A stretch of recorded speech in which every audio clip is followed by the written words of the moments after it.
Finding a simpler path through a complex workflow feels like a victory. Once you experience that level of efficiency, there's no looking back. That's exactly how I feel about OpenUSD.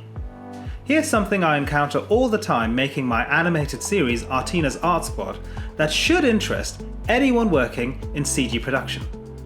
I'm setting up shots in my renderer, in this case USD Composer.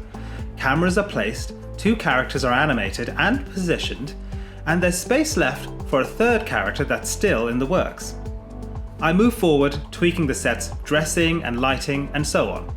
Meanwhile, in the USD branch of Blender 4.0, the animation on the 3rd character is finally ready to go. A few clicks in the Omniverse menu and I drag the character's USD file into USD Composer and align it within the scene. But the textures just don't sit right with me. No sweat. With the character still selected in USD Composer, I switch to Adobe Substance Painter where the Omniverse connector is ready and waiting. One click to import mesh ensures it grabs the one I'm working on, and I'm all set to apply new textures. A quick satisfaction check, then a click to rebuild textures. Now flipping back to the USD Composer reveals the updated character in my shot. This process might sound small, but easing these kinds of friction points really adds up.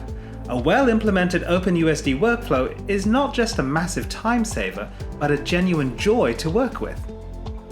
The leap in seamless interoperability, even for a solo artist juggling multiple apps, is huge.